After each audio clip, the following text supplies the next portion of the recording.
Hey guys, class 12 chemistry का एक important chapter surface chemistry के नोट्स मैंने अपलोड कर दिए हैं। ये आपके लिए फ्रीली अवेलेबल होंगे। इसे डाउनलोड करने का लिंक आपको डिस्क्रिप्शन बॉक्स में मिल जाएगा।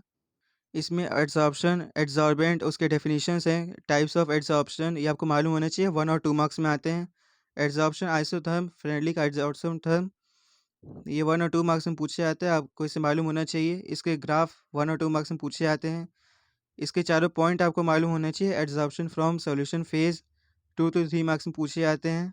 एड्सॉर्प्शन के कुछ एप्लीकेशंस दिए हुए हैं। कैटालिसिस, ये टॉपिक हटा दिया गया था हेटेरोजेनियस होमोजेनियस, लेकिन फिर भी अगर सिलेबस में ऐड होता है, कुछ भी चेंजेस होते हैं, तो उसके लिए आपको इसे पढ़ना चाहिए।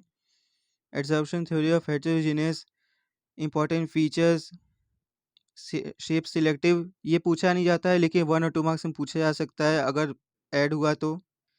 एंजाइम कैटालिसिस, ये भी हटा दिया गया था, लेकिन 1 और 2 मार्क्स में पूछा जा सकता है।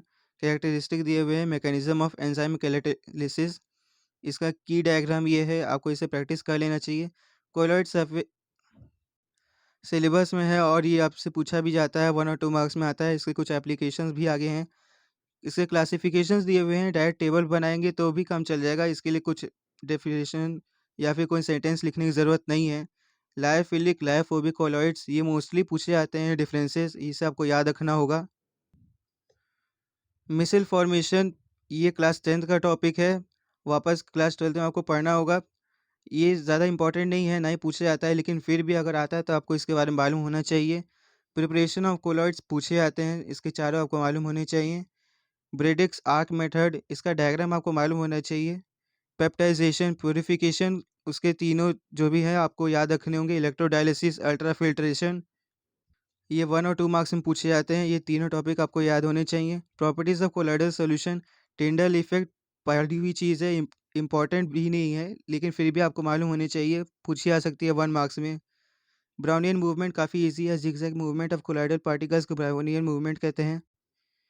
जीटा पोटेंशियल, ये 1 मार्क्स में पूछा जा सकता है। इलेक्ट्रोफोरेसिस, इसका डेफिनेशन और डायग्राम आपको मालूम होना चाहिए। डायग्राम बनाएंगे तो हाफ मार्क्स से 1 मार्क्स मिल सकते हैं अगर 2 मार्क्स में आए तो। इसके अलावा इमल्शंस, ये टॉपिक हटा दिया गया था, लेकिन फिर भी आपको पढ़ लेना चाहिए। अगर पूछा गया या सिलेबस में अचानक से ऐड होता है तो फिर काम आएगा। हार्डी सिल्जर लॉ इंपॉर्टेंट है, पूछा भी जाता है, 1 और 2 मार्क्स में आता है। Gold number, examples of colloids, ये सभी आपको मालूम होने चाहिए। Formation of delta, application of colloids. इस चैप्टर के कुछ इंपॉर्टेंट टॉपिक्स हैं। एड्सॉर्प्शन, इन दोनों के डिफरेंसेस, फ्रेंडली का आइसोथर्म और इन दोनों के भी डिफरेंसेस, और हार्डी सिल्जर लॉ, ये कुछ इंपॉर्टेंट टॉपिक्स हैं जिसको आपको खासकर पढ़ना होगा, क्योंकि ये मोस्टली पूछे जाते हैं। वीडियो को लाइक करें, सब्सक्राइब करें, शेयर द चैनल। और एक और बात याद रखने वाली है, क्योंकि इसमें से 5 या 6 मार्क्स से ज़्यादा के क्वेश्चंस नहीं आते हैं, तो इस बात का भी आपको ध्यान रखना होगा। Thank you.